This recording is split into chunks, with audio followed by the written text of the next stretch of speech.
নমস্কার, আমি কৌশিক দাস কলকাতা থেকে। হিন্দুস্তানি সঙ্গীতের 10টি ঠাট আপনারা অনেকেই মনে রাখতে পারেন না, তো আমি খুব সহজ পদ্ধতিতে আবার বলে দিচ্ছি। এর আগেও বলেছি, আবার বলছি, খুব সহজ পদ্ধতি।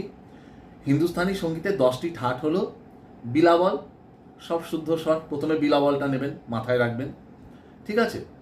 আর ঠাটের আরোহণ হয়, অবরোহণ হয় না। মানে সা রে গা মা পা ধা নি সা, এইটা হয়। সানি ধাপা মাগারেসা এটা হয় না। আর খুব ধীর গতিতে গাইতে হবে, ঠিক আছে? ঠাট খুব ধীর গতি। তো প্রথমে যাবেন বিলাবল, হয়ে গেল। এবার হচ্ছে তীব্র মা, অর্থাৎ কল্যাণ। কল্যাণটা নিলেন সিঙ্গেল নোট, অর্থাৎ তীব্র মা। ওই সারেগামা পাধানিসা, তীব্র মা গেল ওখানে, হয়ে গেল। এবার হচ্ছে খামবাজ। খামবাজে কি গেল? কমল নি, ঠিক আছে? তো সারে গামা পাধা নিসা, ওখানে কমল নি। তাহলে প্রত্যেকটাতে